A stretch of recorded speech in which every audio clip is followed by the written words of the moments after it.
रंगो अंतरात्मा धीवसात् सत्त्वसिद्धिः सिद्धः स्वतंत्र भावः विसर्ग स्वाभाव्यात् अबहिः स्थितेः तत्स्थितिः। आत्मा नर्तक है, अंतरात्मा रंगमंच है। बुद्धि के वश होने से सत्व की सिद्धि होती है और इससे सहज ज्ञातृत्व तथा सहज कर्तृत्व रूप स्वातंत्र्य फलित होता है। स्वतंत्र स्वभाव के कारण वह अपने से बाहर भी जा सकता है और वह बाहर स्थित रहते हुए अपने अंदर भी रह सकता है। सूत्रों में प्रवेश के पहले कुछ बातें समझ लें। फ्रेडरिक नीत्शे ने कहीं कहा है कि मैं केवल उस परमात्मा में विश्वास कर सकता हूं जो नाच सकता है। उदास परमात्मा में विश्वास करना केवल बीमार आदमी का लक्षण। बात में सच्चाई है। तुम अपने परमात्मा को अपनी ही प्रतिमा में ढालते हो। तुम उदास हो, तुम्हारा परमात्मा उदास होगा। तुम प्रसन्न हो, तुम्हारा परमात्मा प्रसन्न होगा। तुम नाच सकते हो तो तुम्हारा परमात्मा भी नाच सकेगा। तुम जैसे हो वैसा ही तुम्हें अस्तित्व दिखाई पड़ता है। तुम्हारी दृष्टि का फैलाव ही सृष्टि है।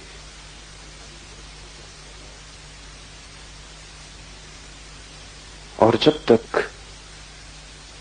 तुम नाचते हुए परमात्मा में भरोसा न कर सको तब तक जानना कि तुम स्वस्थ नहीं हुए। उदास रोते हुए रुग्ण परमात्मा की धारणा तुम्हारी रुग्ण दशा की सूचक है। पहला सूत्र है आज का, आत्मा नर्तक है।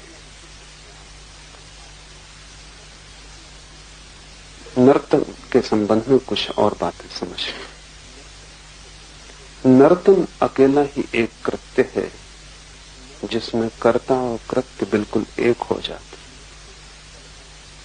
कोई आदमी चित्र बनाए तो बनाने वाला अलग और चित्र अलग हो जाता। कोई आदमी कविता बनाए तो कवि और कविता अलग हो जाती। कोई आदमी मूर्ति गढ़े तो मूर्तिकार और मूर्ति अलग हो जाती। सिर्फ नर्तन एकमात्र कृत्य है जहां नर्तक और नृत्य एक होता है। उन दोनों को अलग नहीं किया जा सकता। अगर नर्तक चला जाएगा, नृत्य चला जाएगा, और अगर नृत्य खो जाएगा तो उस आदमी को जिसका नृत्य खो गया नर्तक कहने का कोई अर्थ नहीं। वे दोनों संयुक्त थे। इसलिए परमात्मा को नर्तक कहना सार्थक है। ये सृष्टि उससे भिन्न नहीं, ये उसका नृत्य है, ये उसकी कृति नहीं है, ये कोई बनाई हुई मूर्ति नहीं है कि परमात्मा ने बनाया और वो अलग हो गया। प्रतिपल परमात्मा इसके भीतर मौजूद है। वो अलग हो जाएगा तो नर्तन बंद हो जाएगा। और ध्यान रहे कि नर्तन बंद हो जाएगा तो परमात्मा भी खो जाएगा, वो बच नहीं सकता। फूल फूल में, पत्ते पत्ते में, कण कण में वह प्रकट हो रहा है। सृष्टि कभी पीछे अतीत में होकर समाप्त नहीं हो गई, प्रतिपल हो रही है। प्रतिपल सृजन का कृत्य जारी है।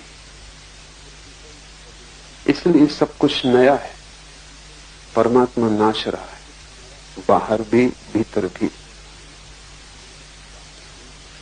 आत्मा नर्तक है। इसका अर्थ है कि तुमने जो भी किया है, तुम जो भी कर रहे हो और करोगे, वो तुमसे भिन्न नहीं, वो तुम्हारा ही खेल है। अगर तुम दुख झेल रहे हो तो ये तुम्हारा ही चुनाव है। अगर तुम आनंद मग्न हो, ये भी तुम्हारा चुनाव है, कोई और जिम्मेवार नहीं। मैं कॉलेज में प्रोफेसर था, नया नया वहां पहुंचा। कॉलेज बहुत दूर था गांव से, और सभी प्रोफेसर अपना खाना लेकर साथ ही आते थे और दोपहर को एक टेबल पर इकट्ठे होते। संयोग की बात थी, मैं जिनके पास बैठा था उन्होंने अपना टिफिन खोला, झांक के देखा और कहा, फिर वही आलू की सब्जी और रोटी। मुझे लगा कि उन्हें शायद आलू की सब्जी और रोटी पसंद नहीं, लेकिन नया था, मैं कुछ बोला नहीं। दूसरे दिन फिर वही हुआ। उन्होंने फिर डब्बा खोला और कहा कि फिर वही आलू की सब्जी और रोटी। तो मैंने उनसे कहा कि अगर आलू की सब्जी और रोटी पसंद नहीं तो अपनी पत्नी को कहे कि कुछ और बनाए। उन्होंने कहा, पत्नी? पत्नी कहाँ, मैं खुद ही बनाता हूं।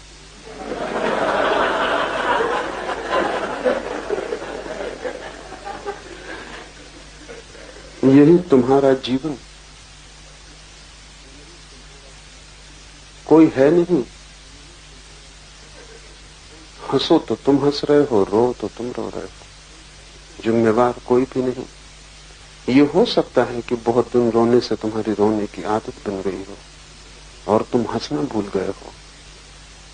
ये भी हो सकता है कि तुम इतने रोए हो कि तुमसे अब कुछ और करते बनता नहीं, अभ्यास हो गया। ये भी हो सकता है कि तुम भूल ही गए, इतने जन्मों से रो रहे हो कि तुम्हें याद ही नहीं कि कभी ये मैंने चुना था रोना। लेकिन तुम्हारे भूलने से सत्य नहीं असत्य होता। तुमने ही चुना है, तुम ही मालिक हो, और इसलिए जिस क्षण तुम तय करोगे उसी क्षण रोना रुक जाएगा। इस बोध से भरने का नाम ही कि मैं ही मालिक हूं, मैं ही सृष्टा हूं, जो भी मैं कर रहा हूं उसके लिए मैं ही जिम्मेवार हूं, जीवन में क्रांति हो जाती। जब तक तुम दूसरे को जिम्मेवार समझोगे तब तक क्रांति असंभव, क्योंकि तब तक तुम निर्भर रहोगे। तुम सोचते हो दूसरे तुम्हें दुखी कर रहे हैं, तो फिर तुम कैसे सुखी हो सकोगे? असंभव, क्योंकि दूसरों को बदलना तुम्हारे हाथ में नहीं। तुम्हारे हाथ में तो केवल स्वयं को बदलना है। अगर तुम सोचते हो कि भाग्य के कारण तुम दुखी हो रहे हो, तो फिर तुम्हारे हाथ के बाहर हो गई बात। भाग्य को तुम कैसे बदलोगे? भाग्य तुमसे ऊपर।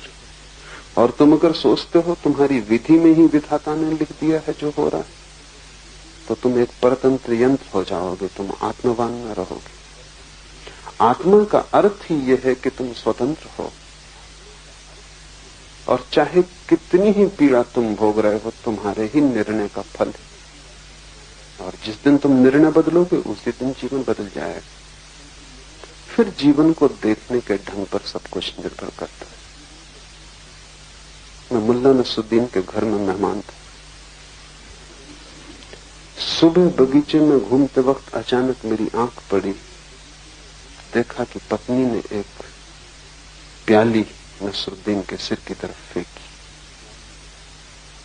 लगी नहीं सिर में, दीवार से टकरा के चकनाचूर हो गई।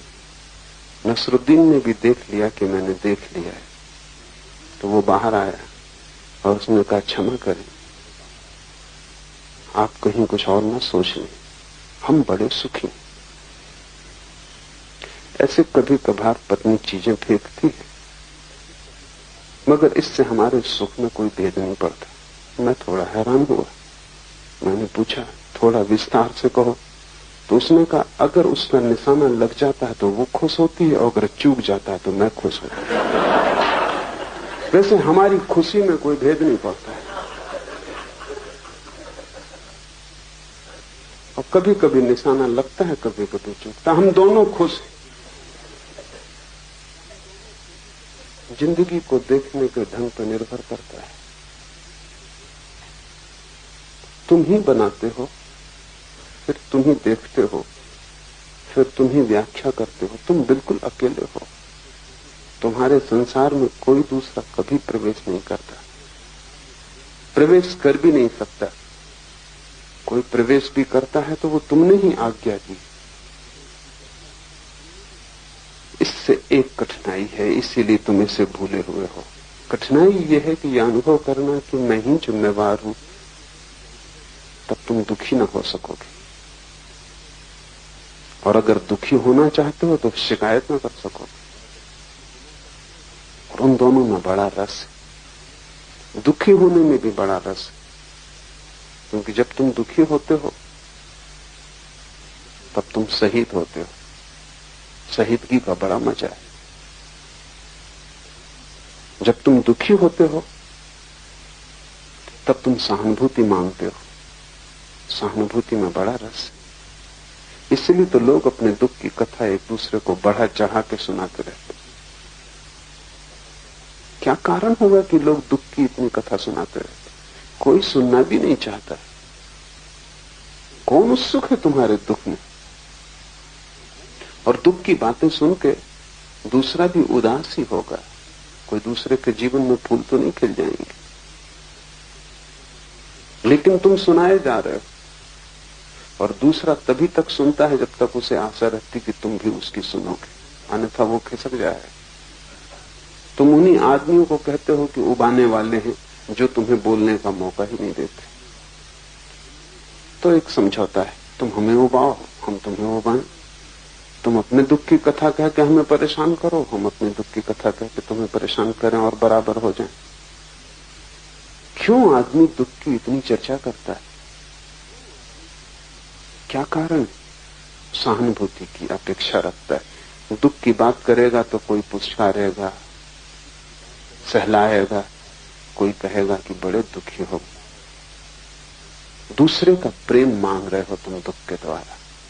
इसलिए दुख में तुम्हारा बड़ा इन्वेस्टमेंट है, उसमें तुमने बहुत अपनी संपत्ति लगाई।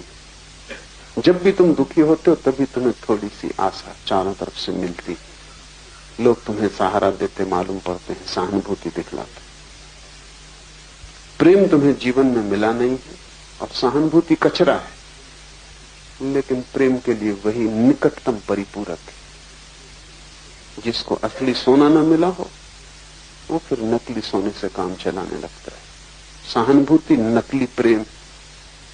आकांक्षा तो प्रेम की थी, लेकिन प्रेम को तो अर्जित करना होता है, क्योंकि प्रेम केवल उसी को मिलता है जो प्रेम दे सकता है। प्रेम दान का प्रतिफल है। तुम देने में असमर्थ हो, तुम सिर्फ मांग रहे हो। तुम भिखमंगे हो, तुम सम्राट नहीं। और मांगते हो तो जितने ज्यादा दुखी हो उतनी ही आसानी हो जाती। भिखमंगे को रास्ते पे देखो, वो झूठे घाव अपने शरीर पे बनाए हुए, वो घाव असली नहीं, वो मवाद ऊपर से लगाई गई। लेकिन जब वो बिल्कुल दुख से भरा होता तब तुमको भी ना करना मुश्किल हो जाता। गिलानी होती, अहंकार को चोट लगती कि इतने दुखी आदमी को कैसे ना करो। अगर वो स्वस्थ तगड़ा तो तुम भी कहोगे कि मुस्तंदे हो, कुछ करो।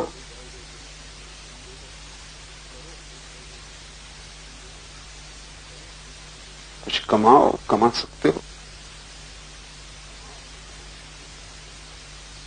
लेकिन दुखी आदमी को देख के तुम बोल नहीं पाते। तुम्हें सहानुभूति दिखानी ही पड़ती, चाहे झूठी ही सही।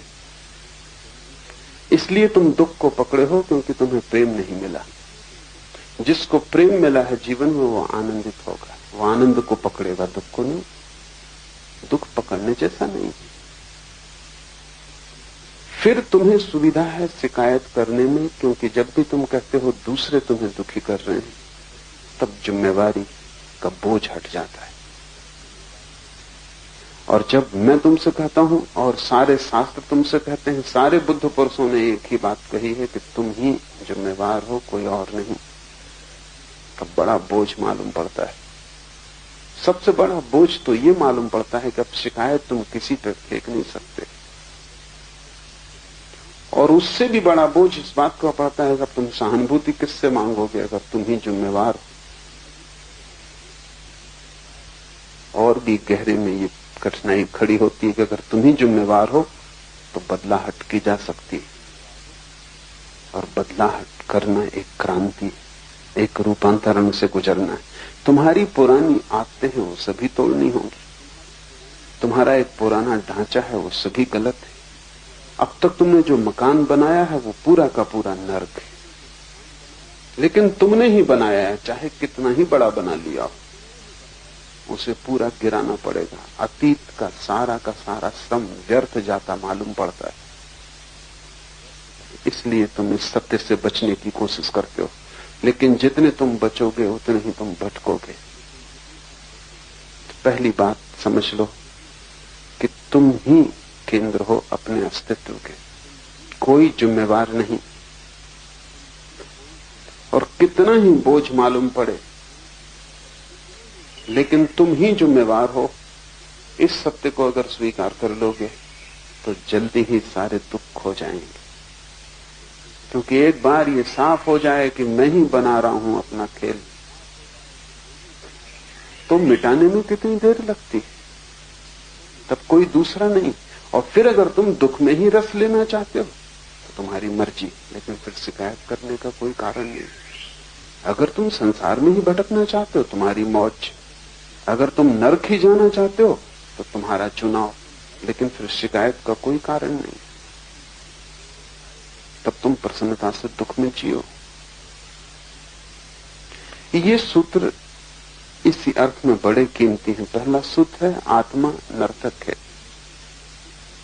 तुम्हारे कृत्य और तुम्हारा अस्तित्व अलग अलग नहीं। तुम्हारे कृत्य तुम्हारे ही अस्तित्व से निकलते, जैसे नृत्य निकलता है नर्तक से। और नर्तक अगर चिल्लाने लगे कि मैं इस नृत्य से परेशान हूं, मैं इसे नहीं करना चाहता, तो तुम क्या कहोगे? तुम कहोगे रुक जाओ, ठहर जाओ। कौन तुमसे कहता है कि नाचो?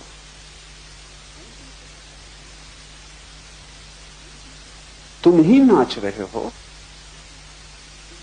रुक जाओ अगर ये सब व्यर्थ है और तुम्हें रस कर और प्रीति कर नहीं, और अगर तुम्हें दुख मिलता है तो रुको, ठहरो, नृत्य खो जाएगा। आत्मा नर्तक है, इसका अर्थ यह है कि तुमने जो भी किया है तुमने ही किया, तुमसे ही निकला है। जैसे वृक्षों से पत्ते निकलते हैं, ऐसे तुम्हारे अस्तित्व से तुम्हारे कृत्य निकलते हैं। रुक जाओ और कृत्य खो जाएंगे। और दूसरी बात समझ लेनी जरूरी है, आत्मा नर्तक है। अगर तुम्हारे दुख के नृत्य को, इस विषाद और संताप से भरे जीवन को तुम रोक दोगे तो नर्तन तो नहीं रुकेगा, नर्तन का रूप बदलेगा। क्योंकि नर्तन तो रुक ही नहीं सकता, वो तुम्हारे जीवन का अंग है, वो तुम्हारा स्वभाव है। नाचते तो तुम रहोगे ही, लेकिन तब आंसू नहीं होंगे, मुस्कुराहट होगी। तब तुम्हारे नृत्य में एक गीत होगा, एक पुलक होगी, एक आनंद होगा, एक हर्षोन्माद होगा, एक मस्ती होगी। अभी तुम्हारा नृत्य नारकी, तब स्वर्गीय होगा। मुसलमान फकीर हुआ इब्राहिम, कभी सम्राट था, फिर फकीर हुआ। वो भारत यात्रा पर आया था और उसने एक साधु को पूछा, क्योंकि साधु उदास दिखा। अक्सर साधु उदास होते हैं क्योंकि उनकी जिंदगी का रस उनकी गृहस्थी में था, कोई दूसरा रस वो जानते नहीं, और गृहस्थी छोड़ बैठते, सब रस खो जाते। दुखी भला ना हो लेकिन उदास होते। दुख और उदास में थोड़ा फर्क है। दुख का अर्थ है कि उदासी में एक तीव्रता है, उदासी में भी एक जोर खरोश है, उदासी में एक बाढ़। दो तरह की बाढ़ होती है, एक दुख की बाढ़ होती है, एक सुख की बाढ़ होती है। एक जब तुम उदासी से इतने भर जाते हो कि आंसू बहने लगते हैं, एक जब तुम खुशी से इतने भर जाते हो कि आंसू बहने लगते हैं। दोनों बाढ़। जब कोई आदमी संसार को छोड़कर भाग जाता है क्योंकि उसे लगता है यहां दुख है, तो यहां सुख है वो भी छूट जाता, तब वो उदास हो जाता। कोई बाढ़ नहीं आती, ना सुख की ना दुख की। तुम अपने साधुओं को, सन्यासियों को जाके देखो, वे मुर्दा हैं, जिससे जीते जी मर गए। नर्तन जैसे बंद हो गया है। दुख को तो छोड़ भागे हैं, साथ में सुख भी छूट गया, क्योंकि वहीं सुख भी दिखाई पड़ता था। उनकी आशा ये थी कि जब वो दुख को छोड़ के भाग जाएंगे तो सुख ही सुख बचेगा। यही भूल है। संसार में दुख है, वहां सुख भी। तुम सुख को तो बचाना चाहते हो, दुख को छोड़ना चाहते हो। दुख को छोड़ के भगते हो, सुख भी छूट जाते।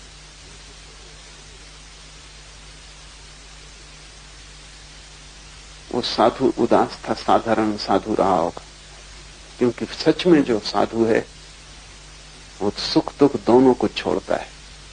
सुख को बचाना नहीं चाहता, सुख दुख दोनों को छोड़ता है। जैसे ही सुख दुख दोनों को छोड़ता है, उदासी खो जाती, क्योंकि उदासी उन दोनों का मध्य बिंदु।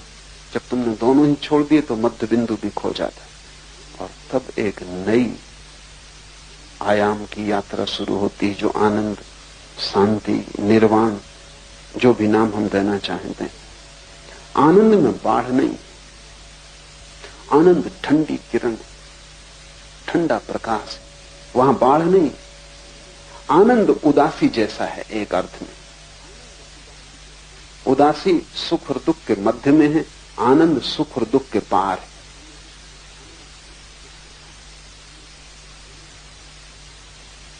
उदासी एक स्थिति है अंधकार की, जहां सब शिथिल हो गया, मृत्यु की, जहां सब आलस्य में पड़ गया। आनंद एक सतेज अवस्था है जागृति की, लेकिन न वहां सुख है न दुख है। इस संबंध में आनंद भी उदासी जैसा है। वहां न सुख है न दुख है। वहां प्रकाश तो है, लेकिन प्रकाश सुख जैसा नहीं, क्योंकि सुख के प्रकाश में भी तीव्रता होती है और पसीना आ जाता है। सुख से भी लोग इसीलिए थक जाते। तुम ज्यादा देर सुखी नहीं रह सकते, क्योंकि सुख थकाएगा, उसमें त्वरा है, तीव्रता है, बुखार है। अगर तुम रोज रोज लॉटरी मिलने लगे, तुम मरोगे, तुम जिंदा ना बचोगे। बस वो एक आध बार मिले तो ठीक, क्योंकि रोज रोज मिलने लगे तो इतना ज्यादा हो जाएगा तनाव कि तुम सो ना सकोगे, छाती इतनी धड़केगी कि तुम विश्राम न कर सकोगे। एक्साइटमेंट, उत्तेजना इतनी होगी कि वो तुम्हारी हत्या बन जाएगी। इसलिए सुख हमेशा होम्योपैथी की मात्रा में झेला जा सकता है। एलोपैथी की मात्रा तुम न झेल सकोगे। बस जरा जरा सी पुड़िया में मिलता है, काफी दुख, थोड़ा सा सुख, बस उतनी झेला जा सकता है, क्योंकि वो भी तनाव, उसमें भी गर्मी, उत्ताप है। दुख भी तनाव, सुख भी तनाव है, दोनों में उत्तेजना है। आनंद अनुत्तेजित चित्त की दशा है। वहां प्रकाश तो है, लेकिन ताप नहीं। वहां नृत्य तो है, लेकिन उत्तेजना नहीं। वहां एक शांत मौन नृत्य, जहां कोई आवाज नहीं होती। वहां शून्य में नर्तन, जिससे कोई थकान नहीं आती। वो शरीर का नहीं है। सुख और दुख दोनों शरीर के। आत्मा का है आनंद, वो एक दूसरा ही नर्तन। वो साधु साधारण साधु था, जैसे तुम्हें सब जगह मिल जाएंगे। इब्राहिम ने उस साधु को उदास देखा तो हैरान हुआ, क्योंकि इब्राहिम की धारणा थी कि साधु आनंदित हो जाना चाहिए। तो उसने पूछा कि साधु का लक्षण क्या है।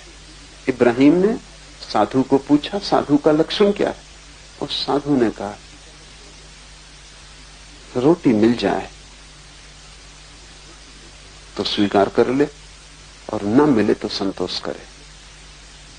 तो इब्राहिम ने कहा, ये तो कुत्ते का लक्षण, इसमें साधु का क्या। कुत्ता भी यही करता है, मिल जाए तो ठीक, न मिले तो संतुष्ट। साधु हैरान हुआ, तो उसने कहा कि आप साधु की क्या परिभाषा करते। तो इब्राहिम ने कहा, मिल जाए तो बांट के खाए, और न मिले तो नाच के धन्यवाद दे परमात्मा को कि तूने तपश्चर्या का एक अवसर दिया। साधु की परिभाषा, मिल जाए तो बांट के खाए, जो भी मिले उसे बांटे, वही साधु। उसे पकड़े और रोके तो ग्रस्त है, बचाए तो ग्रस्त है, बांटे तो साधु। वो चाहे आनंद हो, चाहे ज्ञान हो, कुछ भी हो, चाहे ध्यान हो, जो भी मिल जाए उसे बांट दे। क्योंकि बड़े मजे की बात है, इस संसार में जो चीजें हैं अगर तुम उन्हें बांटो तो वो कम हो जाएंगी, इसलिए आदमी पकड़ते। तुम तिजोरी को बांटोगे तो ज्यादा दिन तिजोरी बचेगी नहीं, क्योंकि संसार में सभी सीमित, बांटा की गया, इसलिए संसार में सीमित को पकड़ना पड़ता है। पर इस आदत को आत्मा में ले जाने की कोई जरूरत नहीं। वहां संपदा असीम, वहां जितना बांटो उतना बढ़ता है, जितना उलीचो उतना नया आता है। सागर है अनंत। इब्राहिम ठीक कहता है कि मिले तो बांट के खा ले, अकेला ना खाए, बांटे। न मिले तो नाच के धन्यवाद दे। संतोष काफी नहीं है, क्योंकि संतोष में तो उदासी है। लोग अक्सर कहते हैं कि संतोषी सदा सुखी, गलती में। संतोषी सुखी नहीं होता। संतोषी सिर्फ सुख मानता है, भीतर गहरे में दुखी होता है, लेकिन कुछ भी नहीं कर पाता, अवश्य, इसलिए संतोष को धार लेता है। न संतोषी नहीं। संतोष तो उदासी का हिस्सा है। सह लिया, ज्यादा शोरगुल न मचाया, शिकायत न की, ये मरे हुए चित्त का लक्षण हुआ।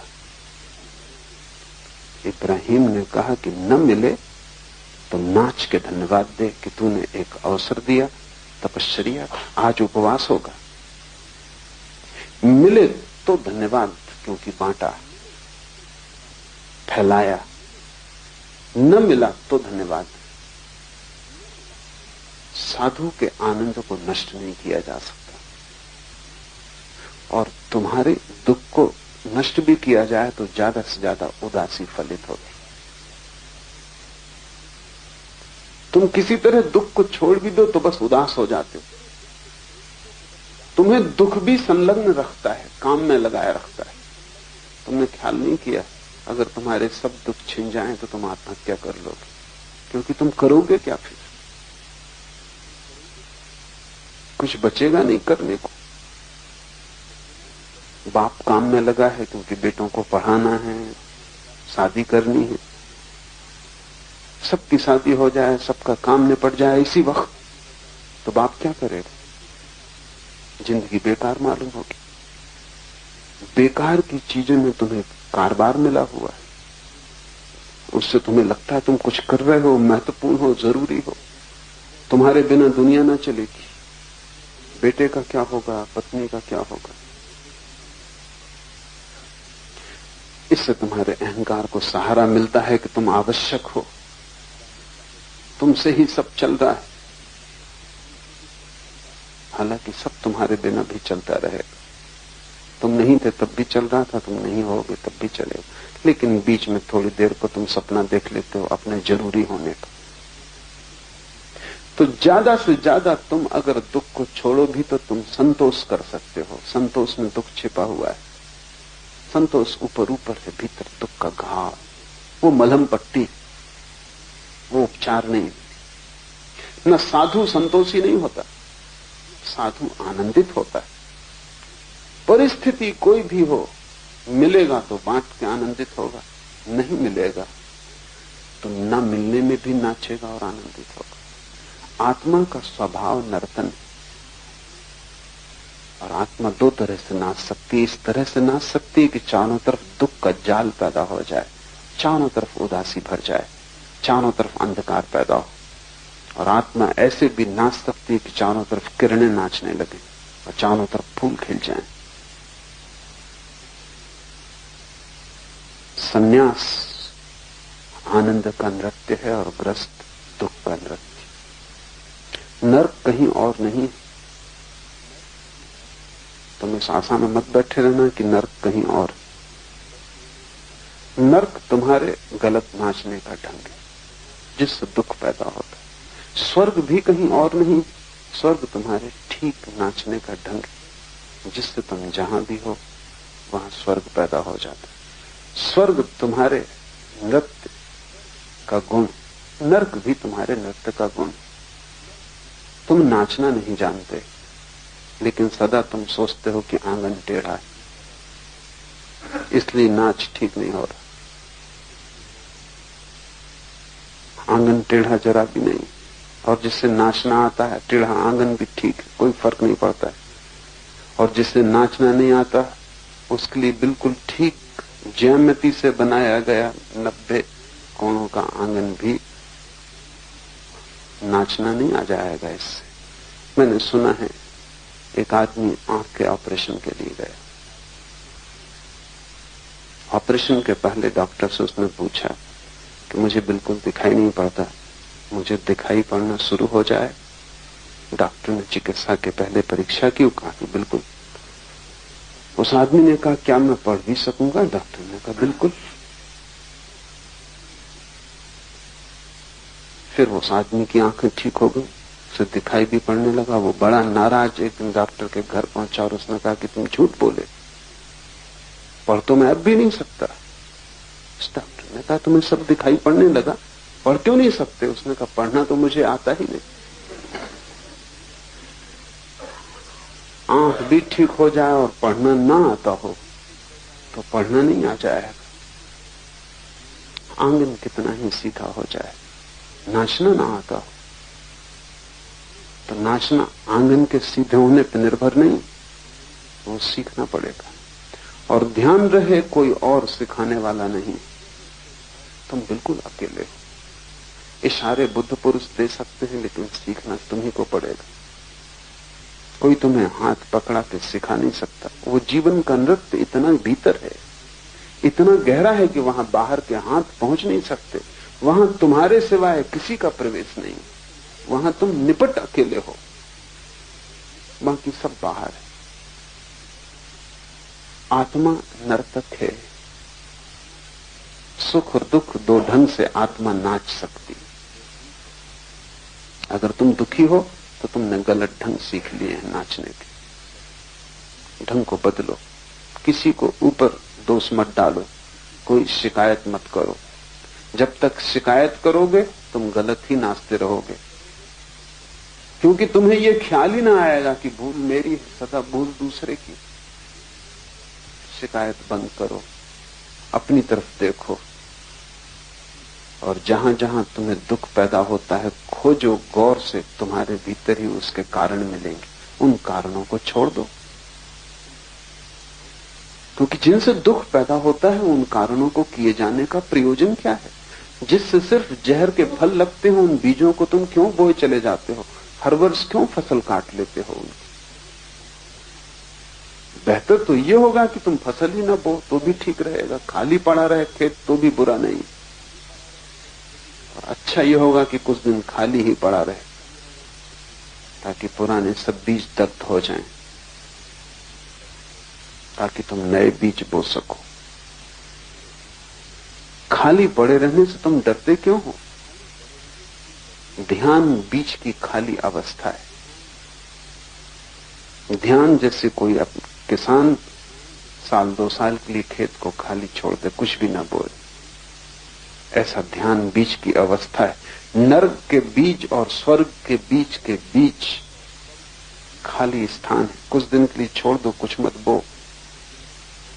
एक बात ध्यान रखो, गलत करने से ना करना बेहतर है। कुछ देर के लिए रुक ही जाओ, कुछ मत करो। जब तक कि ठीक करना ना आ जाए तब तक न करना ही बेहतर, क्योंकि हर कृत्य गलत कृत्यों की श्रृंखला पैदा करता है। उसको ही हम कर्मों का जाल कहते। तुम कुछ ना कुछ किए ही चले जा रहे हो। तुम बस खाली नहीं बैठ सकते, कुछ ना कुछ करोगे।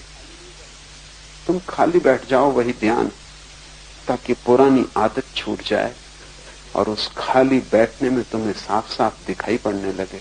क्योंकि तुम इतने व्यस्त हो कि देखने की फुर्सत और सुविधा नहीं, समय नहीं। ध्यान का इतना ही अर्थ है कि तुम चुप 1 घंटा, 2 घंटा, 3 घंटा, जितनी देर तुम्हें मिल जाए खाली बैठ जाओ, कुछ मत करो, सिर्फ देखते रहो, ताकि धीरे धीरे तुम्हारी आंख पैनी और गहरी हो जाए और तुम्हें यह दिखाई पड़ने लगे कि सभी जो हुआ मेरे जीवन में मैं ही उसका कारण था, ये प्रतीति आते ही व्यर्थ का बोना बंद हो जाएगा। तब एक सार्थक नृत्य पैदा होता है। धर्म परम आनंद है, वो त्याग की उदासी नहीं, वो अस्तित्व का भोग है, वो महाभोग में सम्मिलित होना है, वो अस्तित्व के नृत्य के साथ एक हो जाना। धर्म को तुम त्याग और उदासी की भाषा में सोचना ही मत, तो वो गलत धर्म जो त्याग और उदासी की भाषा में सोचता है। सही धर्म हमेशा नृत्य, वो आनंद का है। सही धर्म हमेशा बजती हुई बांसुरी। आत्मा नर्तक है, अंतरात्मा रंगमंच। और ये जो नृत्य हो रहा है ये कहीं बाहर नहीं हो रहा है, ये तुम्हारे भीतर ही चल रहा है। ये संसार रंगमंच नहीं है, तुम्हारी अंतरात्मा ही रंगमंच। तुम कितना ही सोचो कि तुम बाहर चले गए हो, कोई बाहर जा नहीं सकता। जाओगे कैसे बाहर? तुम रहोगे अपने भीतर, वहीं सब खेल चल रहा है। सब खेल वहां चलता है, फिर बाहर उसके परिणाम दिखाई पड़ते हैं। ऐसे जैसे तुम कभी सिनेमा गृह में जाते हो तो पर्दे पर सब खेल दिखाई पड़ता है, लेकिन खेल असली में तुम्हारी पीठ के पीछे प्रोजेक्टर में चलता होता है। पर्दे पर सिर्फ दिखाई पड़ता है, पर्दा असली रंगमंच नहीं, लेकिन आंखें तुम्हारी पर्दे पर लगी रहती और तुम भूल ही जाओगे, भूल ही जाते हो कि असली चीज पीछे चल रही। सारा फिल्म का जाल पीछे, पर्दे पर तो केवल उसका प्रतिफलन। अंतरात्मा रंगमंच है, प्रोजेक्टर भीतर है। सब खेल के बीज भीतर से शुरू होते हैं, बाहर तो सिर्फ खबरें सुनाई पड़ती, प्रतिध्वनियां सुनाई पड़ती। और अगर बाहर दुख है तो जानना कि भीतर तुम गलत फिल्म लिए बैठे हो, और बाहर तुम जो भी करते हो गलत हो जाता है, तो उसका अर्थ है कि भीतर से तुम जो भी निकालते हो वो सब गलत है। पर्दे को बदलने से कुछ भी ना होगा। पर्दे को तुम कितना ही लीपो तो कोई फर्क ना पड़ेगा। तुम्हारी फिल्म अगर गलत भीतर से आ रही तो पर्दा उसी कहानी को दोहराता रहेगा। और न केवल तुम फिल्म हो, बल्कि तुम एक टूटे हुए रिकॉर्ड की भांति हो, जिसमें एक ही लाइन दोहरती जाती, पुनरुक्ति होती जाती। तुमने कभी भीतर अपनी खोपड़ी की जांच पड़ताल की तो तुम पाओगे वहां वही वही चीजें दोहरती रहती हैं। टूटा हुआ रिकॉर्ड, तुम वही वही दोहराते रहते हो, कुछ नया वहां नहीं घटता। और वहां तुम जो भी दोहराते हो उसके प्रतिफलन चारों तरफ सुनाई पड़ते हैं, चारों तरफ जगत के पर्दे पर उसका प्रतिफलन होता है। मुल्ला नसरुद्दीन एक दिन फिल्म देखने गया। पत्नी थी, साथ में उसका बच्चा था। मुल्ला नसरुद्दीन का बच्चा कोई ढंग का तो हो नहीं सकता, क्योंकि जब भीतर सब बेढंगा हो तो बाहर भी सब बेढंगा ही आता है। तो वो रो रहा है, चिल्ला रहा, शोरगुल मचा रहा। मैनेजर को कम से कम 7 दफा आना पड़ा कि भाई आप अपने पैसे वापस ले लें और जाएं, या इस बच्चे को चुप रखें।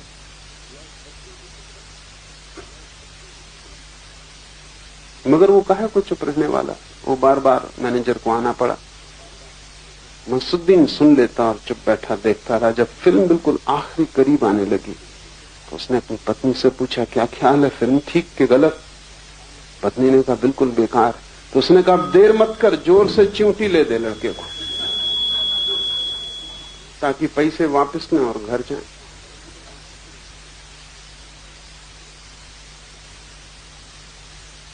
तुम बहुत दिन से देख रहे हो, कई जन्मों से देख रहे हो, सब गलत है। कब चिमटी लोगे? खुद को लेनी पड़ेगी, यहां कोई दूसरा नहीं। कब तुम जागोगे और वापस लौटोगे?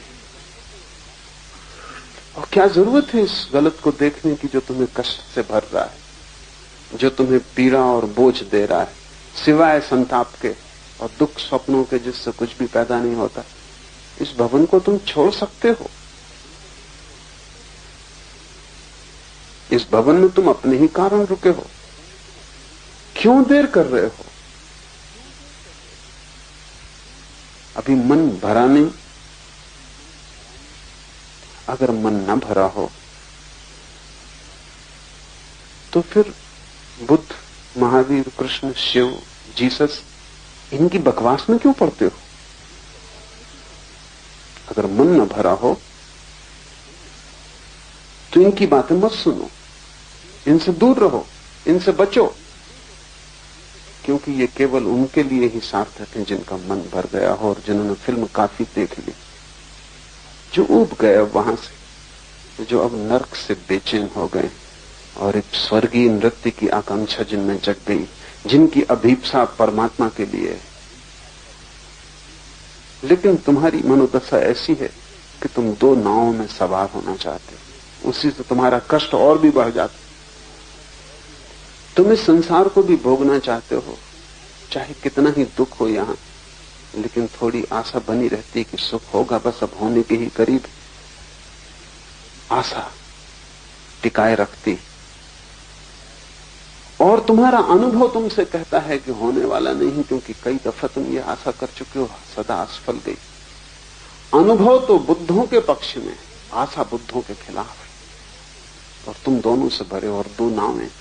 तो आशा की नाव पर भी तुम एक पैर रखे रहते हो कि शायद थोड़ी देर और इस स्त्री से सुख नहीं मिला तो शायद दूसरी स्त्री से मिल जाए, इस बेटे से सुख नहीं मिला तो दूसरे बेटे से मिल जाए, इस धंधे में सफलता नहीं मिली तो दूसरे धंधे में मिल जाए।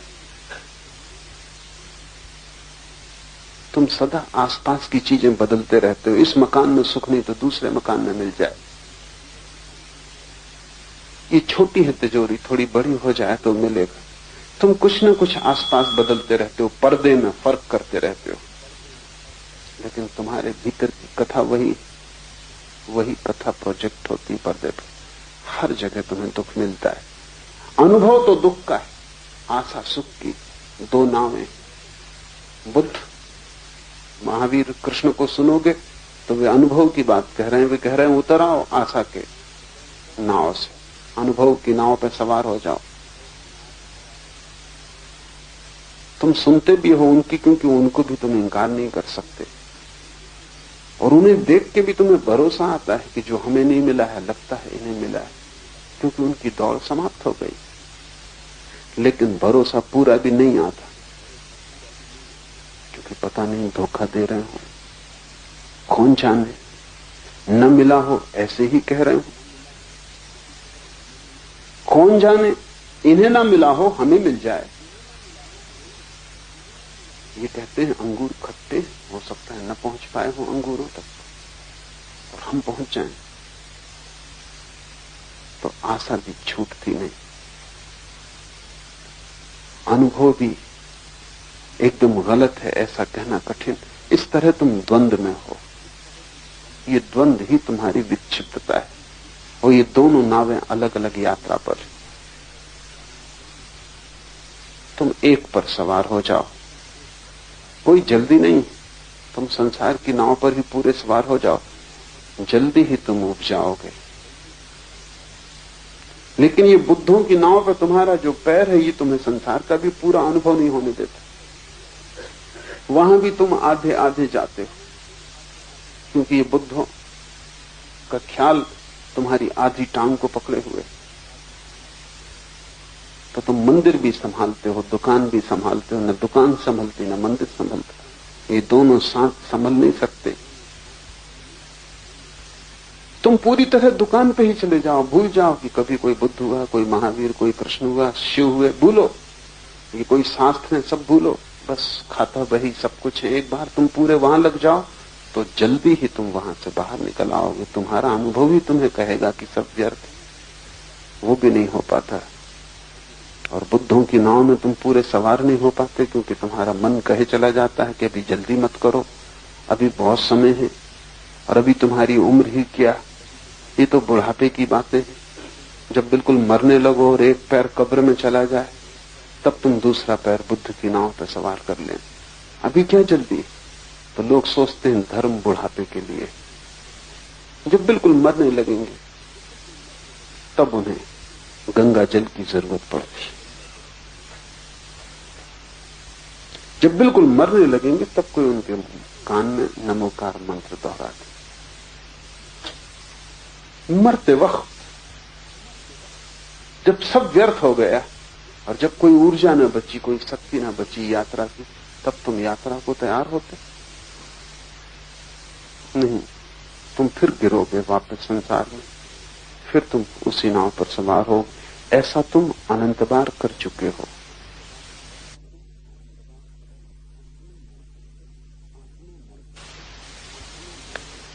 आत्मा नर्तक है, अंतरात्मा रंगमंच है।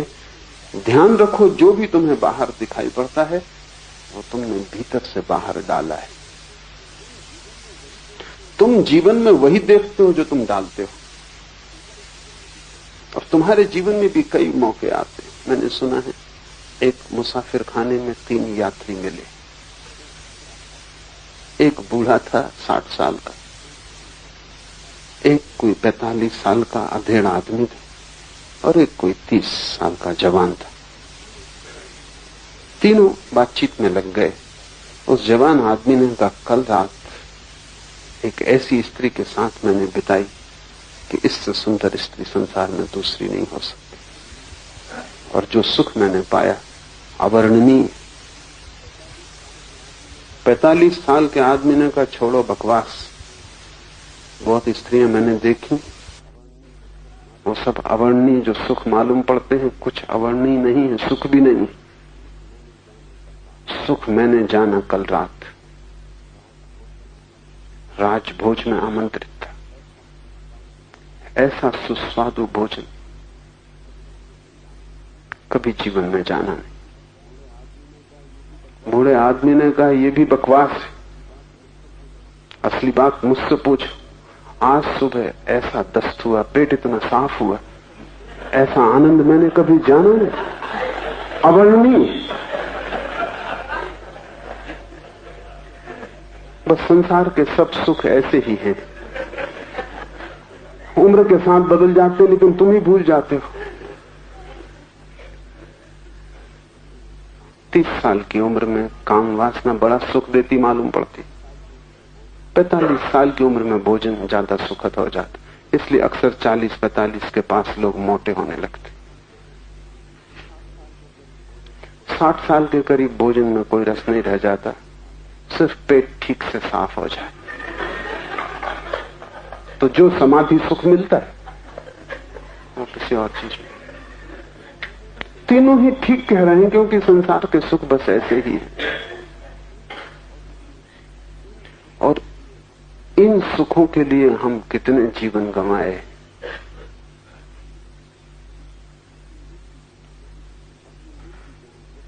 और ये मिल भी जाए तो भी कुछ नहीं मिलता। क्या मिलेगा?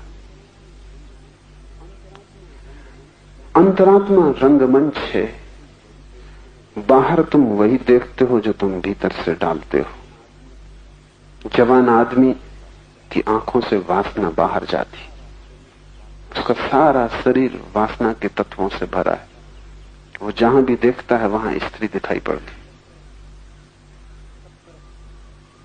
सब तरफ काम वासना ही उसे पकड़ लेती।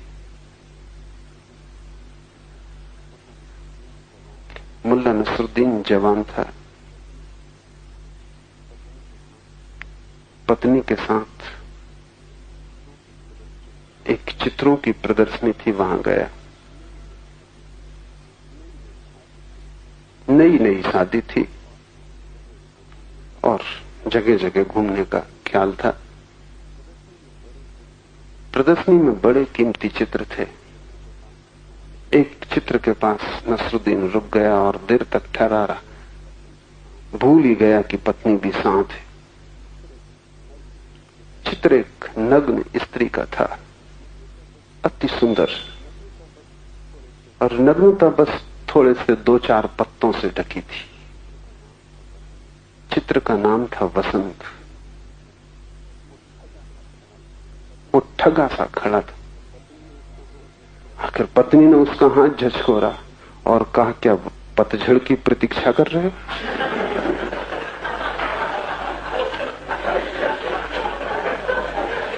पर ऐसा ही आदमी का मन है। पत्नी ठीक ही पहचानी, पत्नियां अक्सर ठीक पहचान देती।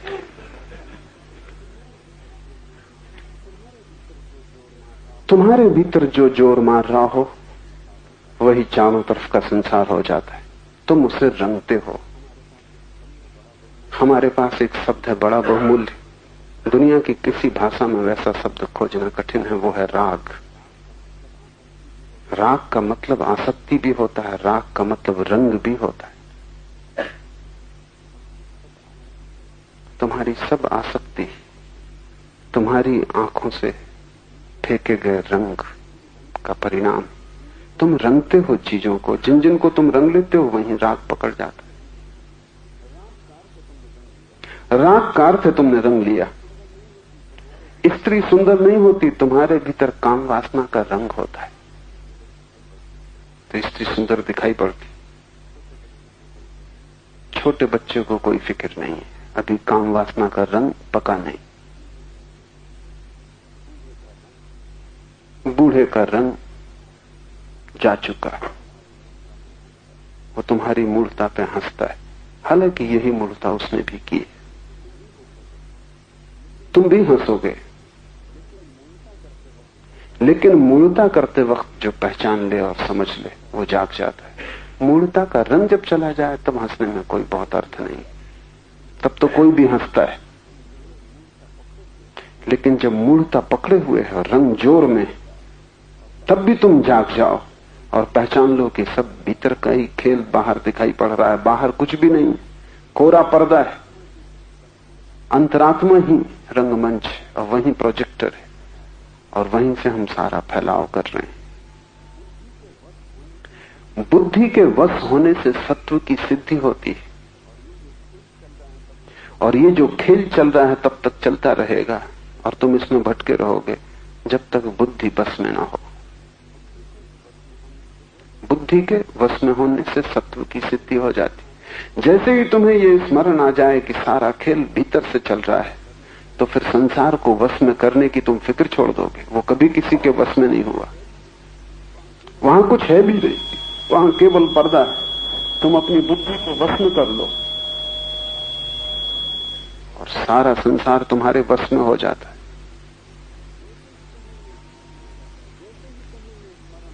जैसे ही तुम्हें यह स्मरण आ जाता है कि जिस खेल को मैं देख रहा हूं उसका निर्माता मैं हूं, अभिनेता मैं हूं, कथा लेखक मैं हूं, सभी कुछ मैं हूं, मंच भी मैं हूं, वैसे ही तुम बाहर की बदलाहट में उत्सुक नहीं रह जाते। तब तुम भीतर मेरी जो मालकियत है उसको पाने में लग जाते हो। वो है बुद्धि की मालकियत। तुम अपनी बुद्धि के मालिक नहीं हो। तुम्हारे विचार तुम्हारे गुलाम नहीं, तुम अपने विचारों के गुलाम। वो तुम्हें जहां ले जाते हैं वहां तुम जाते हो, तुम उन्हें जहां ले जाना चाहते हो वो जाते नहीं। एक छोटे से विचार को भी मोड़ने की कोशिश करो, वो इंकार कर देता है। एक छोटे से विचार को कहो कि शांत हो जाओ, वो बगावत कर देता है। तुम कभी इस तरफ ध्यान ही नहीं देते क्योंकि इतना पीड़ादायी है इस तरफ ध्यान देना कि मैं अपना भी मालिक नहीं और दुनिया के मालिक होने की तुम कोशिश में लगे रहते। और जो अपना ही मालिक नहीं है वो कैसे किसी और का मालिक हो पाएगा। अपने मन को गौर से पहचानो, उसका निरीक्षण करो, तो पहली तो बात ये समझ में आएगी कि मालिक मन हो गया है, आत्मा नहीं, तुम नहीं। मन कहता है ये करो तो तुम्हें करना पड़ता है, ना करो तो मन झंझट खड़ी करता है, ना करो तो मन उदास होता है, उसकी उदासी तुम्हारी उदासी बन जाती। करो तो कहीं पहुंचते नहीं क्योंकि मन अंधा है, उसका आदेश मान के तुम पहुंचोगे भी कहां। मन तो मूर्छा है, वो तो बेहोशी है, उसकी सुन के तुम कहीं पहुंचने वाले नहीं। तुमने सुना है कि अंधे अगर अंधों का अनुगमन करें तो खड्डों में गिरते, लेकिन यही प्रत्येक कर रहा है। तुम्हारा मन बिल्कुल अंधा है, उसे कुछ भी पता नहीं, और तुम उसका अनुगमन करते हो। जैसे छाया तुम्हारे शरीर का अनुगमन करती है, तुम मन का अनुगमन करते हो।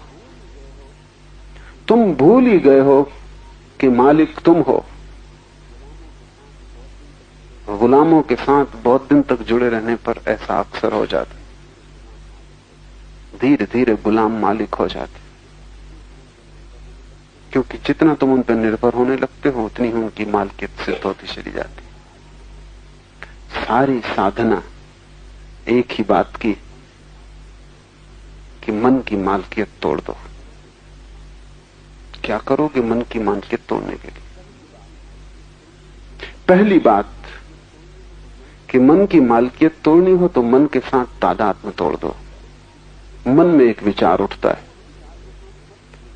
तुम उस विचार के साथ मत जुड़ो, एक मत हो जाओ। तुम्हारे एक होने से ही उसको ताकत मिलती। तुम दूर खड़े रहो, तुम ऐसे देखते रहो जैसे रास्ते पर लोग चल रहे हैं, तुम किनारे पर खड़े देख रहे हो। तुम ऐसे देखते रहो जैसे आकाश में बादल भटक रहे हैं और तुम दूर जमीन पर खड़े देख रहे हो। अपने को जोड़ो मत विचार से, ये मत कहो ये मेरा विचार। जैसा ही तुमने कहा मेरा कि तुम जुड़ गए, जुड़े कि तुम्हारी शक्ति विचार में चली गई, और वही शक्ति तुम्हें गुलाम बनाती, वो शक्ति भी तुम्हारी है। तुम जुड़ो मत। जैसे जैसे तुम दूर हटोगे, टूटोगे, अलग होगे, वैसे वैसे विचार निर्जीव हो जाता है, निर्वीर्य हो जाता है, उसको ऊर्जा नहीं मिलती। तुम्हारी तकलीफ यह है कि तुम दिए की ज्योति तो बुझाना चाहते हो, लेकिन तेल तुम खुद ही डालते हो। इधर तुम फूंकते हो, उधर तुम तेल डालते हो। तेल डालना बंद करो, पहली बात। पुराना तेल ज्यादा देर नहीं चलेगा, पहले तेल डालना बंद करो। क्या है तेल?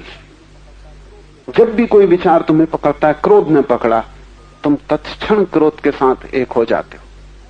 तुम कहते हो मैं क्रोधित हो गया। अब सच्चाई यह है कि तुम क्रोध के साथ इतने एक हो गए कि तुम्हारी पूरी शक्ति क्रोध को मिल रही। तुम छाया हो गए, वो मालिक हो गया। जब क्रोध आए तब तुम दूर खड़े होकर देखो, उठने दो क्रोध को, फैलने दो शरीर में, धुएं की तरह तुम्हें चारों तरफ से घेरेगा, घेरने दो। तुम एक बात स्मरण रखो कि मैं क्रोध नहीं। और जल्दी मत करो कृत्य में उतारने की, क्योंकि कृत्य में उतार लेने पर लौटना मुश्किल है। तुम क्रोध को देखो और एक बात पक्की कर लो कि जिसने क्रोध पैदा करवाया है, गाली दी है, अपमान किया है, उसे अगर उत्तर भी देना है तो तभी देंगे जब क्रोध जा चुका होगा। उसके पहले उत्तर न देंगे। कठिन होगा शुरू शुरू में, क्योंकि बड़ी सजगता साधनी पड़ेगी, लेकिन धीरे धीरे सरल हो जाता है। मुंह बंद कर लो, तभी देंगे उत्तर जब क्रोध शांत हो जाएगा। और ये ठीक भी है, क्योंकि शांत क्षण में ही उत्तर समुचित होगा। क्रोध के क्षण में उत्तर समुचित कैसे होगा? ये तो ऐसा है जैसे कोई नशे में उत्तर देने चला गया। काम वासना मन को पकड़े, दूर से खड़े होकर देखो, फासला बनाओ। तुम्हारे और तुम्हारे बीच विचार के बीच में फासला जितना ज्यादा होता जाए, जितना डिस्टेंस, जितनी दूरी हो जाए, उतनी ही तुम्हारी मालकियत सिद्ध होने लगेगी। तुम इतने सट के खड़े हो गए हो कि तुम भूल ही गए हो कि दोनों के बीच कुछ जगह है। इसे आज से ही शुरू करो। जल्दी नहीं परिणाम आएंगे, क्योंकि जन्मों जन्मों की निकटता है, एक दिन में तोड़ी भी नहीं जा सकती। बड़े पुराने संबंध है, तोड़ने में वक्त लगेगा। लेकिन अगर तुमने थोड़ा सा चेष्टा की तो टूट जाएगा, क्योंकि संबंध झूठा है। असली होता तो टूटता नहीं, झूठा बस ख्याल है। ख्याल ही भर है कि मैं इसके साथ एक हूं। एक हो जाने का ख्याल ही झंझट खड़ी कर देता है। भूख लगे तो ऐसा मत कहो कि मुझे भूख लगी, इतना ही कहो कि मैं देखता हूं शरीर को भूख लगी। और सच्चाई भी यही, तुम देखने वाले हो। भूख शरीर को लगती है, चेतना को कभी कोई भूख लग भी नहीं सकती। शरीर में ही भोजन जाता है, शरीर में ही रक्त मांस की जरूरत पड़ती है, शरीर ही थकता है, चेतना कभी थकती नहीं। चेतना तो ऐसा दिया है जो बिना बाती और बिना तेल के जलता है। वहां कोई भोजन, कोई ईंधन न जरूरी है, न कभी चाहा गया है। शरीर के लिए ईंधन चाहिए, भोजन चाहिए, पानी चाहिए। शरीर यंत्र है, आत्मा कोई यंत्र नहीं है। भूख लगे, शरीर को भोजन दो, बस इतना स्मरण रखो कि शरीर को भूख लगी, मैं देख रहा हूं। प्यास लगे, पानी दो, जरूरी है देना, यंत्र को देना ही पड़ेगा। पागल होगा जो आदमी कहे कि शरीर मैं नहीं हूं इसलिए पानी नहीं दूंगा। कार में बैठे हो और पेट्रोल ना भरोगे तो क्या करोगे? फिर उतर जाओ कार से, फिर ये चलने वाली नहीं। अब तुम बैठे रहो और चलाने की कोशिश करो, कहो कि पेट्रोल न दूंगा। बस इतना ही काफी है कि कार के साथ एक मत हो जाओ। मालिक रहो, कार की जरूरत को पूरा करो। शरीर की जरूरत पूरी करनी है, वो यंत्र है, उसका उपयोग लेना है, और उपयोग बड़ा है, क्योंकि दुख में भी ले जाने में वो सीढ़ी है और आनंद में ले जाने में भी वही सीढ़ी है। शरीर तो एक सीढ़ी है, और सीढ़ी की खूबी होती है कि उसका एक छोर जमीन पे लगा होता है, दूसरा छोर आकाश में लगा होता है। तुम उसी से नीचे उतर सकते हो, तुम उसी से ऊपर चढ़ सकते हो।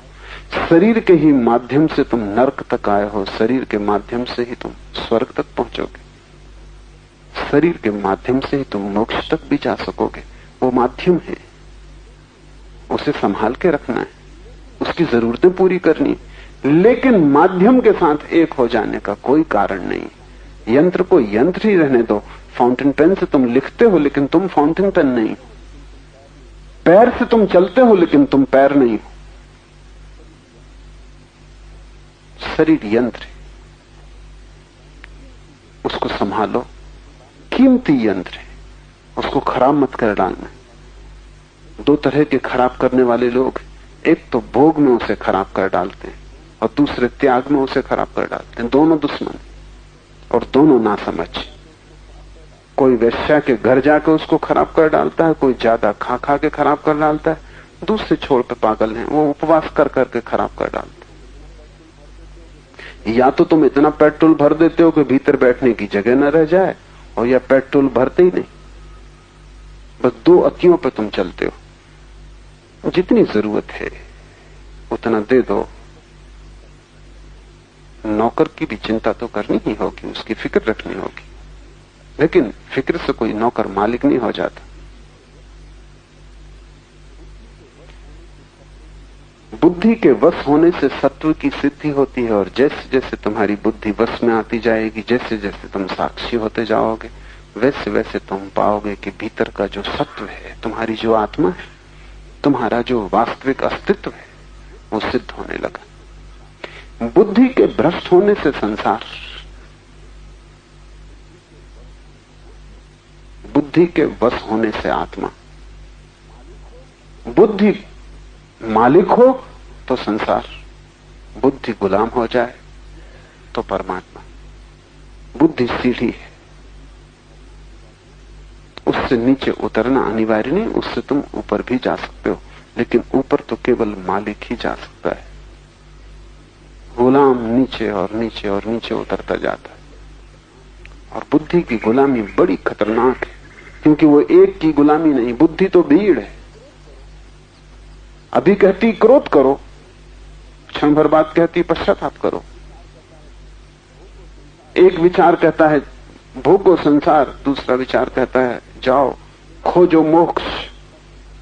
एक विचार कहता है धन इकट्ठा कर लो, चोरी भी करनी पड़े तो कोई हर्ज नहीं, दूसरा विचार कहता है ये पाप है। ऐसा अनंत विचार है, और उन अनंत विचारों का जोड़ बुद्धि है। बुद्धि अगर एक विचार होती तो भी जीवन में शांति हो सकती थी, लेकिन वो एक विचार भी नहीं, वो तो भीड़ है, तो बाजार है। बुद्धि की हालत ऐसी है जैसे कि स्कूल हो, क्लास लगी हो, शिक्षक मौजूद हो, तो बच्चे बैठे पढ़ रहे हैं, सब शांत है। शिक्षक बाहर चला गया, उपद्रव। मारपीट शुरू हो गई, किताबें फेंकी जा रही, स्लेटें फोड़ी जा रही, टेबल उल्टा दी गई है, तख्ते पर कुछ कुछ लिखा जा रहा है, गाली गलौज बकी जा रही। ये सब बच्चे, अब इनका कोई मालिक नहीं, इनका कोई देखने वाला नहीं। शिक्षक भीतर कमरे में वापस आ जाता, एकदम सन्नाटा, सब किताबें अपनी जगह पे आ गई, लड़कों की नजरें नीचे झुक गईं, वो अपने काम में लग गए। जैसे ही तुम्हारी मालकियत भीतर आती, बुद्धि एकदम काम में लग जाती। जैसे तुम्हारी मालकियत खो जाती है, बुद्धि एक उपद्रव, एक अराजकता है। और इस अराजकता को मान के चलना बड़ा कठिन है, क्योंकि कहीं भी नहीं ले जा सकती। यहां कोई एक स्वर थोड़ी है, अनंत स्वर है। महावीर का वचन है कि मनुष्य बहुचित्तवान है, वहां एक चित्त नहीं है, बहुचित्त है। और महावीर के इस वचन को आधुनिक मनोविज्ञान समर्थन देता है। आधुनिक मनोविज्ञान कहता है मनुष्य पॉलीसाइकिक, बहुचित्तवान है। एक मन नहीं है तुम्हारे भीतर, अनंत मन है। जैसे एक नौकर हो और अनंत मालिक हो, और सब आज्ञाएं दे रहे हैं, और नौकर पगला जाएगा, किसकी माने, किसकी न माने। ऐसे ही तुम पगला गए हो। एक को खोजो ताकि शिक्षक क्लास में वापस आ जाए। एक को खोजो ताकि गुलाम जो बहुत है अपनी अपनी जगह बैठ जाएं। एक मालिक हो तो तुम्हारे जीवन में दिशा आएगी, सत्व की सिद्धि होगी, तुम अपने को जान सकोगे। और इससे, इस सत्व की सिद्धि से सहज स्वातंत्र फलित होता है। अभी जब तक तुम बुद्धि को मालिक बनाए हुए हो, तुम गुलाम रहोगे। जैसे ही सत्व की सिद्धि होगी, सहज स्वातंत्र फलित होगा। ये समझ लेना जरूरी है कि सहज स्वातंत्र क्या है। सिर्फ स्वातंत्र क्यों ना कहा, सहज क्यों? थोड़ा सूक्ष्म है। दो तरह की स्वतंत्रताएं होती हैं। एक स्वतंत्रता तो होती है जो किसी के खिलाफ होती। जब स्वतंत्रता किसी के खिलाफ होती तो वो स्वच्छंदता हो जाती, वो वास्तविक स्वतंत्रता नहीं। तब तुम विपरीत चलने लगते हो। जैसे बुद्धि कहती क्रोध करो, तो अगर तुम उल्टा चलना लगो, क्या बुद्धि कहती क्रोध करो, हम क्रोध तो नहीं करेंगे, हम क्षमा करेंगे। बुद्धि कहती मार डालो इसको, तुम कहते हो हम मारेंगे तो नहीं, अपनी गर्दन इसके सामने रख देंगे कि तू मुझे मार डाल। बुद्धि जो कहे उससे विपरीत हम करेंगे, जैसा कि आमतौर से साधु करते हैं। बुद्धि कहती चलो स्त्री को खोजो, साधु जंगल की तरफ भागते। बुद्धि कहती चलो धन को खोजो, साधु धन को छूते नहीं। धन छू जाए तो सांप बिच्छू मालूम पड़ता है। बुद्धि कहती है आराम करो, विश्राम करो, साधु धूप में खड़ा हो जाता है, कांटे की सैया बना लेता है। ये सच्ची स्वतंत्रता नहीं, क्योंकि जिसके तुम विपरीत जा रहे हो, तुम अभी भी उसी की सुन रहे हो। मालिक वो अभी भी। इसे थोड़ा समझो, ये थोड़ा जटिल है, क्योंकि तुम्हारी लड़ाई जारी है। अगर तुम मालिक हो गए तो लड़ाई खत्म हो जाती। गुलाम गुलाम है, उससे क्या लड़ना। तुम्हारे घर में कोई गुलाम है और वो मालिक हो गया है।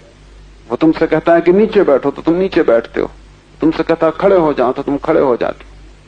तुमने तय किया कि अब हम इस गुलाम के विपरीत चलेंगे, तब भी वो तुम्हारा मालिक रहेगा। अब वो कहता है बैठो तो तुम खड़े हो जाते। मानते तुम उसकी नहीं हो, लेकिन फिर भी तुम उसी की मान रहे, क्योंकि वही तुम्हें गतिमान कर रहा है। और गुलाम जरा होशियार हुआ तो जब उसे तुम्हें बिठाना हो तब वो कहेगा खड़े हो जाओ, तो तुम बैठ जाओ। तुम बच नहीं सकते। मुल्ला नसरुद्दीन का बेटा बहुत उपद्रव कर रहा था। नसरुद्दीन ने उससे बहुत कहा चुप बैठ, तो वो और शोरगुल मचाए।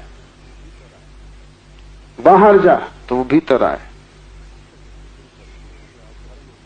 आखिर नसरुद्दीन परेशान हो गया, और घर में मेहमान थे, और मेहमानों के सामने बच्चे ज्यादा उपद्रव करते, क्योंकि मेहमानों के सामने सिद्ध करने का सवाल होता है कौन असली मालिक, बाप के बेटा। तुम क्या हम, इसलिए बच्चे साधारणता शोरगुल न करेंगे, अपने काम में लगे रहेंगे। घर में मेहमान आया कि परेशानी शुरू हुई, क्योंकि सवाल है संघर्ष का, अहंकार का, कौन मालिक।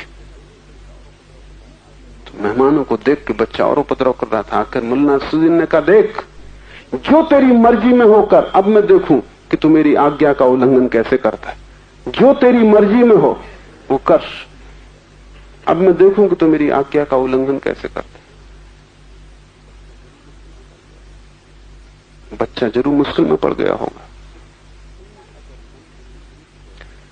तुमने अगर मन के विपरीत गए तो सहज स्वतंत्रता फलित न होगी। एक स्वतंत्रता फलित होगी जो स्वतंत्रता नहीं है, बगावत है, विद्रोह है। लेकिन जिससे हम विद्रोह करते हैं उससे हम बंधे रहते हैं, जिससे हम लड़ते हैं उससे हमारा संबंध जुड़ा रहता है। मालिक हम अभी भी नहीं है, अभी भी इशारा वहीं से आता है। अब हम विपरीत करते हैं लेकिन इशारा वहीं से आता है। तो तुम ब्रह्मचर्य साधो, लेकिन इससे कोई फर्क नहीं पड़ता। तुम्हारा ब्रह्मचर्य सिर्फ बगावत है, वो सहज नहीं है। काम वासना मन कह रहा था, तुमने कहा हम लड़ेंगे। ये लड़ाई है। लड़ाई गुलाम से कोई करता है, और जो लड़ाई गुलाम से करता है वो गुलाम को अभी भी मालिक मान रहा है। लड़ाई मालिक से होती, गुलाम से क्या लड़ाई का सवाल है। इसलिए तुम्हारे साधु चाहे तुमसे विपरीत हो, तुमसे भिन्न नहीं। तुम्हारे साधु तुमसे उल्टे जा रहे हो, लेकिन जहां तक मन की मालकियत का सवाल है, रत्ती भर फर्क नहीं। सहज स्वतंत्रता बिल्कुल और बात है। सहज स्वतंत्रता का अर्थ ये, मैं मालिक हूं, इसलिए अब मन की मानना या न मानना दोनों सवाल नहीं। मन के पक्ष में जाना या विपक्ष में जाना दोनों सवाल नहीं। अब मैं मन को आज्ञा देता हूं। अब मैं आज्ञा मानता नहीं। आज्ञा मानने के दो ढंग हैं, मानूं या विपरीत जाऊं, लेकिन दोनों ढंग मानने के ही। बुद्धि जब मालिक हो जाती तो उसकी मालिकियत दो तरह की हो सकती, नकारात्मक और विधायक। तुम चाहो ग्रस्त हो सकते हो, तुम चाहो साधु हो सकते हो, लेकिन फर्क ना पड़ेगा। इसलिए तुम्हारे साधु ग्रस्त के उल्टे रूप शीर्षासन करते हुए कोई फर्क नहीं। और ग्रस्त से ज्यादा तकलीफ में, क्योंकि पैर पर खड़े होना ज्यादा आसान, सिर पर खड़े होना निश्चित ही ज्यादा कठिन। नहीं तो प्रकृति तुम्हें सिर पे ही खड़ा हुआ बनाती। तुम जो कर रहे हो वो उससे विपरीत कर रहे हैं। तुम इकट्ठा कर रहे हो, वो त्याग कर रहे हैं। तुम शरीर की सुरक्षा कर रहे हो, शरीर को असुरक्षित छोड़ रहे हैं। तुम शरीर के लिए अच्छी सैया बना रहे हो, वो कांटे कंकड़ बीन रहे हैं। लेकिन तुमसे ठीक विपरीत, तुम भोजन का स्वाद ले रहे हो, वे उपवास कर रहे हैं, अनशन कर रहे हैं। तुम अच्छे वस्त्रों में ढके बैठे हो, वे नग्न हो गए। ये सहज स्वातंत्र नहीं, ये स्थिति तनाव की, इसमें सहजता नहीं। इसलिए सूत्र कहता है, बुद्धि के वश होने से सत्व की सिद्धि होती है, धीव सात सत्व सिद्धि, और इससे सहज स्वातंत्र फलित होता है। तब तुम स्वतंत्र हो। तब तुम मन की तरफ नहीं देखते कि वो क्या कह रहा है, मैं क्या करूं और क्या न करूं। तब तुम मन की तरफ देखते ही नहीं।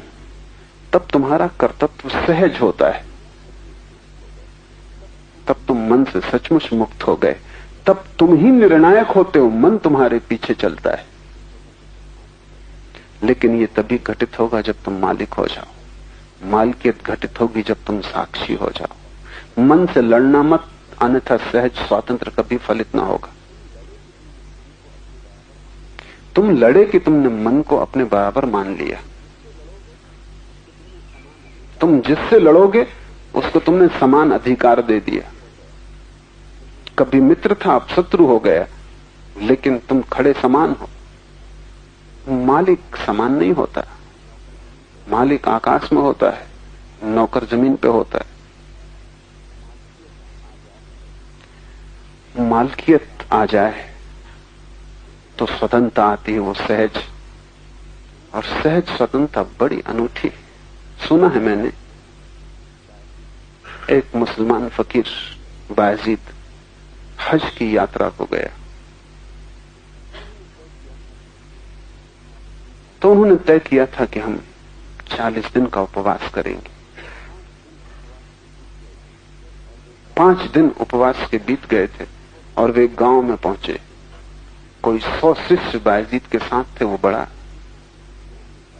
प्रतिष्ठित ज्ञानी था, दूर दूर तक उसकी ख्याति थी। जब वे गांव में पहुंचे तो गांव के बाहर लोगों ने आके खबर दी कि बायजीद तुम्हारा एक भक्त है, उसने हद कर दी। गरीब आदमी है, एकदम गरीब आदमी, सिवाय झोपड़े के उसके पास कुछ न था। उसने झोपड़ा बेच दिया, गाय भैंस थी वो बेच दी, उसके पास जो था उसने सब बेच दिया और आज पूरे गांव को भोजन पे बुलाया है तुम्हारे स्वागत में।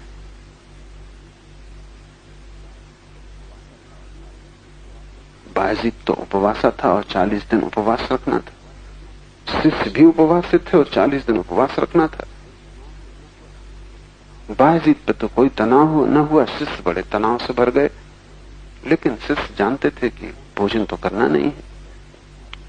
पहुंचे, बायजीद तो बैठ गया थाली पर। शिष्यों को बड़ी बेचैनी हुई। जब गुरु बैठ गया तो वे भी बैठे, लेकिन बड़ी गिलानी से। और उन्होंने कहा, क्या बायजीद भूल गया? क्या इतनी जल्दी स्मरण खो गया? या कि बायजीद भोजन के रस में आ गया? मना करना था। हम 40 दिन का उपवास किए हुए हैं। जब तक हम हज की यात्रा पर पूरे न पहुंच जाएं, वहीं जाके भोजन लेना है। और ये क्या बात हुई? व्रत लिया और 5 दिन में टूट गया। लेकिन अब भीड़ के सामने कुछ कह भी ना सकते थे। भोजन कर लिया, लेकिन बड़ी गिलानी से किया, बड़ी तकलीफ से किया। और बायजीद की तरफ देखें तो बड़े हैरान हो, वो बड़े मजे से भोजन कर रहा है। कोई बेचैनी नहीं है, कोई तकलीफ नहीं। रात जब सब लोग चले गए तो शिष्य गुरु पर टूट पड़े। उन्होंने कहा, यह हद हो गई, हम भोजन नहीं कर सकते थे और आपने किया, इसलिए आपके पीछे हमको भी करना पड़ा। बायजीद ने कहा, इतने परेशान क्यों होते हो? उसने इतने प्रेम से बनाया था कि उपवास तोड़ने जैसा था। और उसके प्रेम को तोड़ने से नुकसान ज्यादा होता। उपवास के तोड़ने से कोई नुकसान नहीं हुआ। हम 5 दिन और उपवास कर लेंगे। 40 दिन पूरे करने, 40 दिन 45 दिन कर लेंगे। उसका प्रेम टूटता, उसे हम कभी न जोड़ पाते। उसके हृदय को चोट लगती, उसको जोड़ने का कोई उपाय न था। उपवास ही करना है ना। ये 5 दिन भूल जाओ, आगे 40 दिन फिर कर लेंगे। फर्क, शिष्य की स्वतंत्रता सहज नहीं। उनको तकलीफ जो हो रही वो ये कह रहे, मन की सुन ली। मन तो कह ही रहा था कि करो भोजन, हम लड़ रहे थे कि न करेंगे, और मन की सुन ली, गुलामी आ गई। बायजीद मालिक है। ये अपने हाथ में है कि उपवास रखना कि तोड़ना। इसमें मन की कोई बगावत नहीं है, मन से कोई विरोध नहीं है, मन का कोई मानना नहीं। हम मालिक हैं। उपवास रखना तो उपवास रखेंगे, नहीं रखना तो नहीं रखेंगे। निर्णय हमारा होगा। दोनों उपवासी थे, लेकिन दोनों के उपवास में बड़ा क्रांतिकारी फर्क है, मौलिक फर्क है। बायजीद की स्वतंत्रता सहज, वो महल में ठहर सकता है निश्चिंत भाव से, वो झोपड़े में रुक सकता है निश्चिंत भाव से। लेकिन बायजीद के शिष्य अगर महल में रुकना पड़े तो कठिनाई में पड़ जाएंगे कि तो भोग हो गया।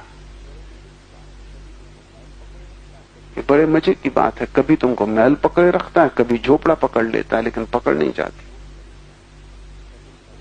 बायजीद दोनों तरफ जा सकता है। स्वतंत्रता उसकी सहज, उसे कोई रोकने वाला नहीं। निर्णय उसकी अपनी अपनी आत्मा का होगा। निर्णायक आत्मा है। सहज स्वतंत्रता तभी फलित होती है जब सत्व की सिद्धि होती है। उसके पहले सब स्वतंत्रताएं झूठी होंगी। स्वतंत्र स्वभाव के कारण वो अपने से बाहर भी जा सकता है। और वह बाहर स्थित रहते हुए अपने अंदर भी रह सकता है। ये बड़ा कीमती सूत्र है। स्वतंत्र स्वभाव के कारण वो अपने से बाहर भी जा सकता है। कबीर कपड़ा बुनते रहे, जुलाहे थे, जुलाहे बने रहे।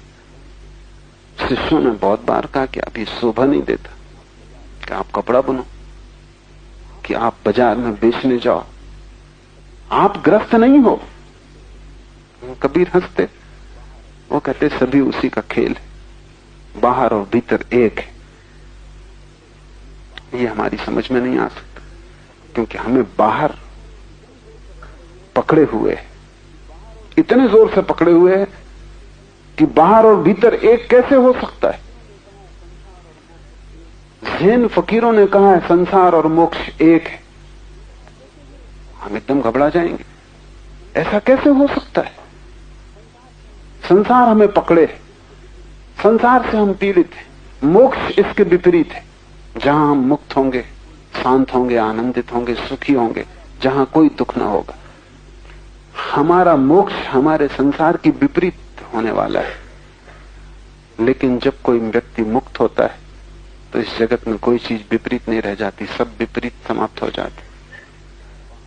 जब कोई व्यक्ति मुक्त होता है तो बाहर और भीतर का फासला खो जाता है, क्योंकि सारा फासला अहंकार की दीवार का है। क्या बाहर और क्या भीतर, बीच में अहंकार खड़ा है, उससे दीवार बनी। जैसे कि हमें मिट्टी के मटके को लेके पानी में चले जाएं, नदी में पानी भर लें, तो हम कहेंगे ये मटके के भीतर पानी, ये मटके के बाहर नदी। लेकिन फासला क्या है, सिर्फ एक मिट्टी की दीवार। वो मिट्टी की दीवार टूट गई तो बाहर क्या होगा, भीतर क्या होगा। जो बाहर है वही भीतर, जो भीतर है वही बाहर। इसलिए कबीर कहते हैं उठना बैठना मेरी पूजा, चलना फिरना मेरी उपासना। अब कबीर मंदिर नहीं जाते, क्योंकि अब दुकान और मंदिर में कोई फासला नहीं। अब कबीर बाजार से नहीं भागते हिमालय, अब बाजार और हिमालय में कोई फासला नहीं। अब कबीर अपने घर को भी छोड़ के नहीं भागते, क्योंकि अब अपना और पराये में भी कोई फासला नहीं है। भाग के भी कहां जाओगे। अहंकार के गिरते ही सारे फासले गिर जाते। न कुछ बाहर है तब, न कुछ भीतर है तब, न तो पदार्थ है और न परमात्मा है, तब दोनों एक है। वह अद्वैत जहां सब एक हो जाता और सब सीमाएं विलीन हो जाती। लेकिन वो तभी होता है जब जीवन में सहज स्वतंत्रता फलित हो। तो ऐसा व्यक्ति स्वतंत्र स्वभाव के कारण वो अपने से बाहर भी जा सकता है, और वो अपने बाहर स्थित रहते हुए अंदर भी रह सकता है। उसे कोई बाधा नहीं। वो महल में रहे तो भी सन्यासी, वो सन्यासी होके सड़क पे खड़ा रहे तो भी महल में। उसके पास करोड़ों रुपए का ढेर लगा हो तो भी वो अपरिग्रही, और उसके पास कुछ भी ना हो तो भी उससे बड़ा परिग्रही नहीं, क्योंकि सारा संसार उसका है। पर कठिन है हमें पहचानना, क्योंकि हम एक हिस्से से परिचित हैं, वो जो घड़े के भीतर जल है। घड़े के बाहर वो अलग मालूम होता है। तुम्हारे भीतर जो छिपा है वही तुम्हारे बाहर भी है।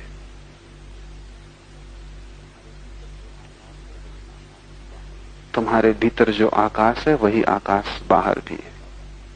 और तुम्हारा शरीर मिट्टी के घड़े से ज्यादा नहीं है, जिसमें थोड़ा सा फासला किया हुआ मालूम पड़ता है। संसार और सन्यास दो नहीं, दो दिखाई पड़ते हैं, क्योंकि तुम एक को ही जानते हो, संसार को, और सन्यास को नहीं जानते। इसलिए तुम संसार के आधार पर ही सन्यास की कल्पना भी करते हो। तुम्हारे सन्यास की धारणा भी तुम्हारे संसार से ही फलित होती है। तो तुम उसको सन्यासी कहते हो जो तुमसे बिल्कुल विपरीत। तुम कहते हो देखो कैसे महान सन्यासी, बिना जूते पैदल चलते हैं, नग्न रहते हैं, धूप में खड़े हैं, वर्षा झेलते हैं, घास पात में सोते हैं। कैसे सन्यासी? तुम्हारा सन्यास की धारणा भी तुम्हारे संसार से फलित होती। तुम्हारे लिए जनक सन्यासी नहीं हो सकते। कैसे होंगे? महल में। तुम्हारे लिए कृष्ण सन्यासी नहीं हो सकते। कैसे होंगे? मोर मुकुट बांधे खड़े, बांसुरी बजा रहे। नहीं, तुम्हारे लिए वे सन्यासी नहीं हो सकते। लेकिन जब तुम्हारी बुद्धि की गुलामी समाप्त होगी और तुम्हारे भीतर का सत्व मुक्त होगा, तब तुम जानोगे कि मोक्ष सब जगह, दुकान उसके लिए बाधा नहीं। मोक्ष सब जगह, साम्राज्य उसके लिए बाधा नहीं, क्योंकि मुक्त तुम्हारी अपनी अनुभव की दशा है। तुम मुक्त हुए कि सब तरफ से संसार खो जाता है, बाहर भीतर सब एक है। पूजा और दुकान बराबर।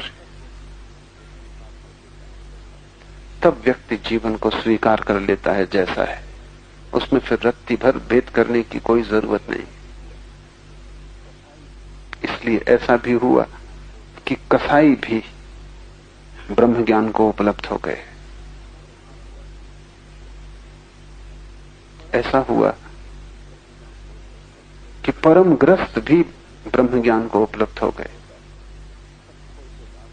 और ऐसा भी होता है कि सब छोड़ के भागा हुआ सन्यासी भी भटकता रहता है और ब्रह्म ज्ञान को उपलब्ध नहीं हो पाता। ये सूत्र आत्यंतिक है। स्वतंत्र स्वभाव के कारण वो अपने से बाहर भी जा सकता है और बाहर स्थित रहते हुए अपने अंदर भी रह सकता है। अब वो मुक्त है। अब उसकी कोई परिभाषा नहीं। अब तुमने अगर परिभाषा की तो तुम उसे न पहचान पाओगे। अब वो अपरिभाष है। अब उसका कोई लक्षण नहीं। अब बहुत कठिन है कहना कि तुम उसे कहां पाओगे। अब वो कहीं भी हो सकता है। ऐसा हुआ कि एक वर्षा काल के पूर्व बुद्ध का एक भिक्षु गांव में गया और एक वेश्या उस पर मोहित हो गई। भिक्षु था भी सुंदर, और फिर भिक्षु का एक अलग ही सौंदर्य है जो साधारण आदमी का नहीं हो सकता। जिसने सब छोड़ा है उसके भीतर एक आभा प्रकट होनी शुरू हो जाती। जिसने व्यर्थ को अलग कर दिया है उसके भीतर सार्थक के फूल खिल जाते। उसके जीवन में एक महिमा प्रकट होती जो साधारणता नहीं प्रकट होती। उस नाचते हुए आनंदित भिक्षु को देखकर वो वेश्या अगर मोहित हो गई तो स्वाभाविक है। वेश्या बड़ी सुंदर थी। सम्राट उसके द्वार पे दस्तक देते थे। सभी को उससे मिलने का मौका भी नहीं मिल पाता था। बहुमूल्य उसके साथ एक क्षण का पाना था। वो भागी हुई स्वयं भिक्षु के पास आई सड़क पर और उसने कहा कि इस वर्षा काल का मेरा निमंत्रण स्वीकार करें और इस वर्षा काल मेरे घर रुक जाएं। भिक्षु ने कहा, पूछ लूंगा अपने गुरु को, जैसी उनकी आज्ञा।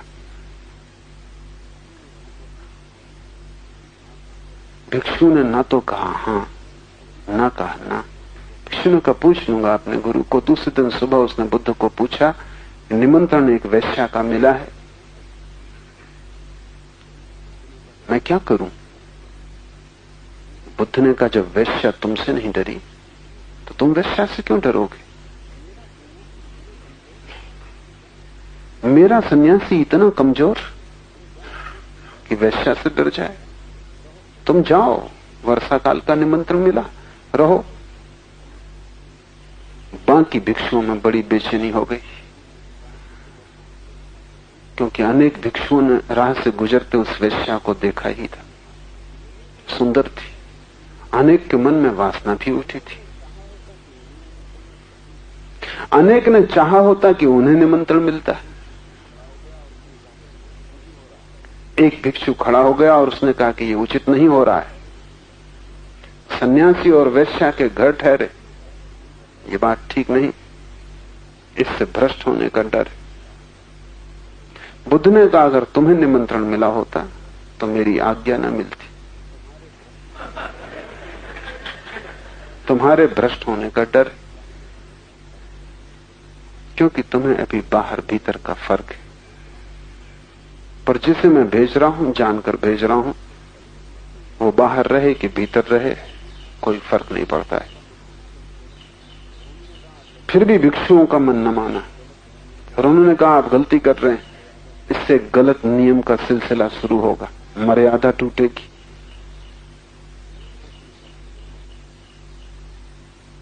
बुद्ध ने कहा तुम रुको,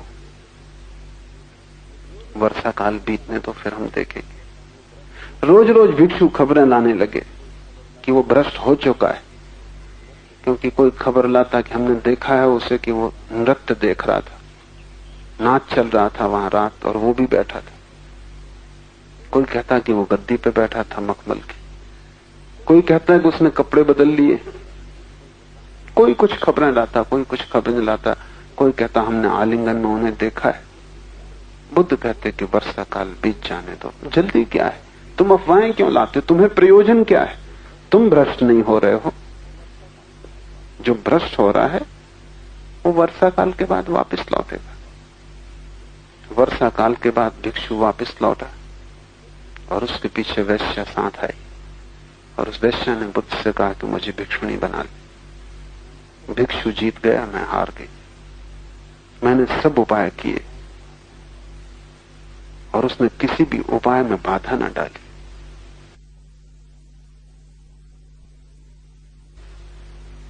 अगर मैंने उसका आलिंगन भी किया तो वो दूर ना हटा। अगर मैंने उसे मखमल की गद्दी पे बिठाया तो उसने ये न कहा कि मैं भिक्षु हूं, मखमल की गद्दी पे कैसे बैठ सकता हूं। मैंने उसे सुस्वादु से सुस्वादु भोजन दिए तो भी उसने ये न कहा कि ये भोजन मैं न कर सकूंगा, इससे वासना जगे। मैंने सब निमंत्रण दिए, उसने ना कहा। जो हुआ वो चुपचाप बैठा रहा, जिससे कुछ भी ना हो रहा हो। मैं उससे आंदोलित हो गई। जैसा आनंद उसे मिला जिसमें बाहर भीतर खो गया, जैसा आनंद उसे मिला जिसमें कोई भी बाधा नहीं डाल सकता, वैसे ही आनंद की आकांक्षा मेरी भी। बुद्ध ने भिक्षुओं से कहा देखो, जिसका बाहर भीतर मिट गया हो वो वैश्या के पास भी रहे तो वैश्या ही सन्यासिनी बन जाती। तुम अगर वैश्या के पास जाते तो तुम वैश्या की छाया बन जाते। एक तो शुभ है जो अशुभ से डरा होता है, वो कुछ बहुत मूल्य का नहीं।